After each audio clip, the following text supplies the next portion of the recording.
your organisation, the Palestine Solidarity Campaign in the UK, on the news that Professor Stephen Hawking has boycotted this Israel conference, the Israeli Presidential Conference. Quite a huge conference to boycott because it's high profile. It's high profile in terms of what it is in itself, but of course in terms of its former speakers and guests too. So Stephen Hawking here has essentially made quite a statement. Would you agree? Absolutely. I mean, he's taken a very principled stand. He had intended to go to the conference to raise his objections about the treatment of the Palestinians, but on the advice of Palestinian colleagues, he decided instead to send a message by not going. And by doing so, he's actually created a global conversation. So he's had a much bigger impact than if he'd simply gone along and said his piece.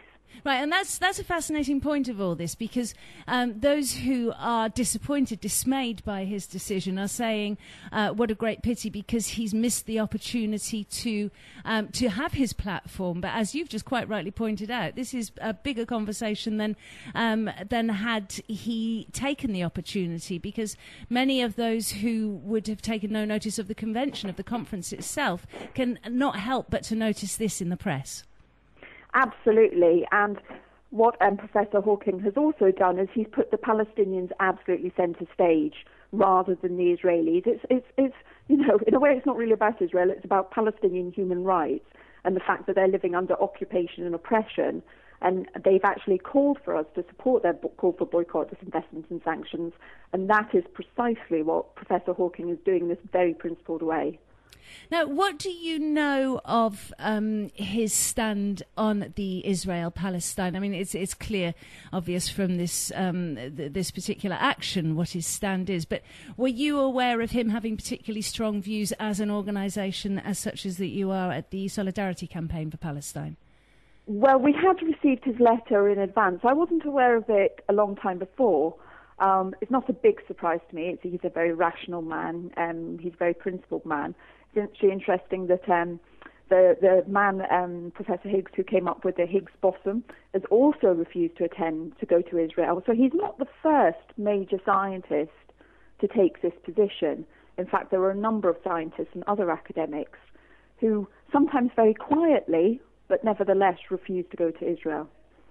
Well, we've seen it recently. A number of artists and performers and so on have actually boycotted Israel as well, including the singer-songwriter Elvis Costello. And anybody who is at the peak of their particular profession, their particular career, such as a musician, artist as Elvis Costello, or such as a scientist as Professor Hawking. You can't really get much greater than Professor Stephen Hawking. I mean, it really does incredible justice and incredible favours for the Palestine cause. But my goodness, does it do some damage for Israel? Well, the fact is that in terms of the conflict, in terms of the occupation, it's the Palestinians who feel the weight of the occupation every single day. If you actually look at opinion polls, Israeli community in the whole kind of doesn't really rate the peace process very high on its political priorities. They're more concerned about things like, just everyday things like the economy. And so it is important to get some rebalancing of the weight of the occupation, because otherwise there's just so little incentive for Israel to actually come to the table and sort it out. The fact is that there just is they are continuing to expand settlements on Palestinian land. They are continuing to evict Palestinians from their homes and demolish their homes. They're continuing to oppress them through forms of policing and the army. There are non-violent demonstrations every week, with Palestinians. And actually what's happening is they're being tear-gassed. Rubber bullets are being, shot at them. People are being hurt. Palestinians are being hurt and killed pretty much month on month. And this is basically about saying enough is enough. If Israel will not take the action needed to end this situation, then the international community has to play its role by supporting boycott, disinvestment and sanctions. And unfortunately, it does seem, Sara, that is the role that the international community has to fall back on, boycotting and sanctions, because it does seem that Israel has enough powerful friends for it to be allowed to continue to propagate what I understand is the myth that it's the Israeli homeland, whichever way you want to look at it. Nonetheless, it has the power and the backing to continue to do this. That's right, and indeed, I mean, as Palestine Solidarity Campaign, we also spend a lot of our time talking to our politicians and convincing them that enough is enough. And we actually, the UK government is kind of supportive of Palestinian human rights and sort of says, yes, we disagree with this, we condemn this that Israel's doing, we condemn them locking up Palestinians without trial and without charge. But they just appear unwilling to do anything about it, to take any actual action. And the problem is how long do you carry on simply talking the talk but not walking the walk? With the situation actually getting worse and worse and worse without actually doing something about it. I'm afraid the time for action is now, and we really need to get this situation sorted out so that Palestinian human rights are recognised. Unfortunately, it seems that Hamas have given the pro-Israeli supporters a great excuse for the continuing demonisation of the Palestinian cause, because any Israeli supporter, anybody who believes that Israel is correct in what they're doing and that the Palestinians are wrong, will always turn around and say, well, until Hamas are a terrorist organisation, and until they stop waging the war that they're waging on Israel, then there will be no peace. And now it's very easy for them to blame Hamas, perhaps forgetting, or not forgetting, there is no forgetting of the atrocities that Israel wreak, or the havoc that they wreak on Palestinian lives on a daily basis. But because Hamas is a terrorist organisation, many of those civilized and educated Israeli and Israel supporters use Hamas as the reason why they are justified in what they're doing. And if people, are concerned, obviously about the situation for the civilians, say, living in some of those towns around close to Gaza, and obviously I do have every sympathy for anybody who's affected by, rockets and what have you. But what I'd urge them to remember is, if you look at on the ground and you see the number of deaths and injuries caused to Palestinians, as compared to those affected in Israel, it's very clear who the warmonger is. It's very clear that Israel is an aggressor against these people, and not only has it locked people into a sort of 20-mile, strip of land with no normal means of sort of access to the rest of the world, let alone the rest of the Palestinian territory, but also restricted food, also restricted normal living conditions, also prevented sewage works from being completed. Basically Israel has created an explosive situation by denying very, very basic human rights to Palestinians living in the Gaza Strip, things that we just every day would take for granted. And that has to stop, and that will have to stop before really any sort of permanent peace can be established. It does seem that that Israel has managed to pull off one of the most successful PR campaigns in terms of, really putting themselves in a position where many very intelligent, educated, and compassionate people who do support Israel seem to be able to close their eyes to actually the true horror of what's happening there in terms of being a Palestinian. I think you pointed it out very correctly at the beginning there, Sara, where you said, whilst Palestinians, their lives are literally getting through day to day, going through checkpoints, making sure that they've got access to food, to clean water. Let's be very clear: Israel uses water against the Palestinians as a tool of chastity, if you like. But while all this is happening, of course, the Jews living in Israel, their main concerns are how the economy is, and they're certainly not concerned with the kind of day-to-day survival that the Palestinians are going through. Let's take a look at the Professor Stephen Hawking's own views of why he's decided to put his name to the boycott of Israel. And we can refer here to a wonderful article, I believe actually written by a friend of yours, a journalist called Ben White, who's written an article published today in Al Jazeera, 5 reasons why Hawking is right to boycott Israel. Let me ask you, Sara, to take us through those, if you would. Yes, of course, yeah. Let me just get those in front of me. Hold on. The first reason that he says is that, and Ben's a very good guy, he says that the attempt to whitewash apartheid. And what that is a sort of strange-sounding term, but what it is it's basically saying that Israel understands very clearly how important it is that it projects itself as, an important world player.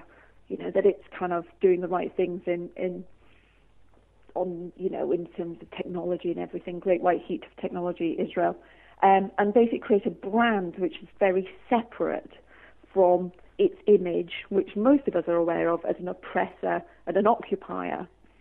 And the reason why it's very important, why people like Professor Hawking, which I think Professor Hawking well understands, that he doesn't take part in events like this, is that he would then be used as a way to basically whitewash away this kind of the existing image of Israel as an occupier and replace it with one as a sort of cutting, thrusting state, and the fact we should focus on that. Yeah. The other issue is Shimon Peres is made out by many. He's the president of Israel, and he's made out by many Israeli supporters to be, a real dove, a real man of peace. But actually, he was involved in the war in Lebanon, and so is regarded by very many people as a war crime suspect, as guilty of war crimes. And he has also been very supportive of the treatment of the Palestinians in Gaza, which is effectively collective punishment and a war crime itself. Also, this point, which always comes up again and again, is that, people say, oh, well, we should be talking, we shouldn't be, we shouldn't just not talk. He's missed Professor Hawking's missed his opportunity now to come across. Actually, as we've already discussed, he absolutely hasn't missed that opportunity. He's actually created a wonderful opportunity for a global discussion. And we find this so often. When we had the Habima protest, which was about an Israeli theatre company coming across, and we objected to them playing in the UK, we were able to talk to people very clearly about why we objected to that, and about the fact that this theatre company was actually playing to segregated audiences in the West Bank. It was actually playing to Jewish-only audiences on Palestinian land. So how could it possibly be acceptable for us just to welcome our doors, open our doors here? So that's the next issue. There's also the issue of Israel's impunity. Israel basically gets away literally with murder.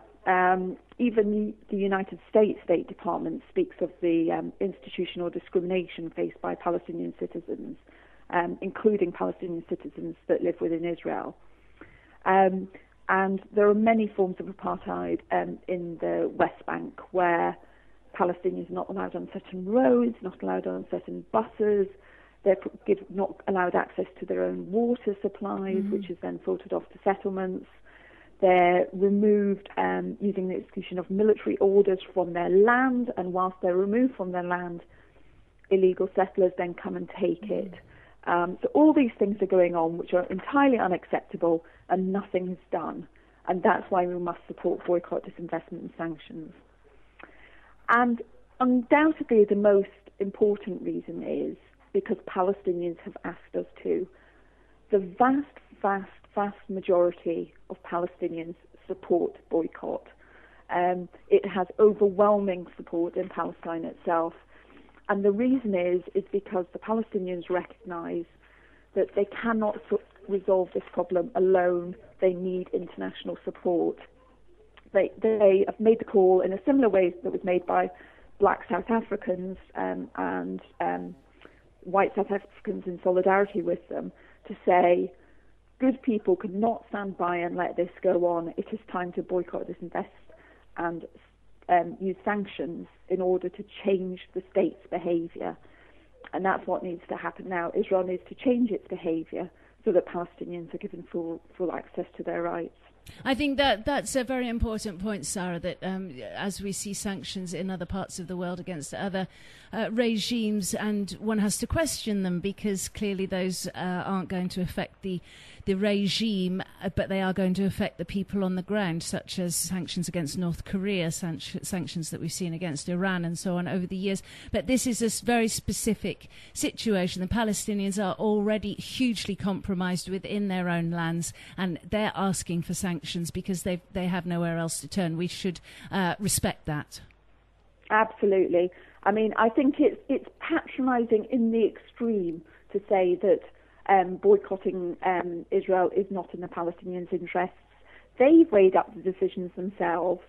They know the benefits and the costs of international action and us boycotting Israel, and they've decided it's the best thing for us to do. And whilst the people are living under occupation and under oppression, we have to do our best to support them, and the best way to do that is to listen. Indeed, and I think as you've said, the statement that Stephen Hawking has made and the resultant conversation that is coming out of that, which is something that we're doing right now, talking about it, is of huge importance. Anybody who's listening, who's dismayed to hear that Sara and I are talking clearly from a pro-Palestinian point of view, don't worry. We have Rabbi Dr. Jonathan Romain on later from the UK, who is going to be propounding the other side of the argument. He's someone who admires Stephen Hawking enormously and is disappointed that he's letting political arguments prevent academic discourse. So we'll hear from him later. For the meantime, I'd like to thank you, Sara, very much indeed. Sara is Campaigns and Communications Officer, Palestine Solidarity Campaign in the UK. Thank you. It's been a pleasure. Thanks a lot. Bye-bye.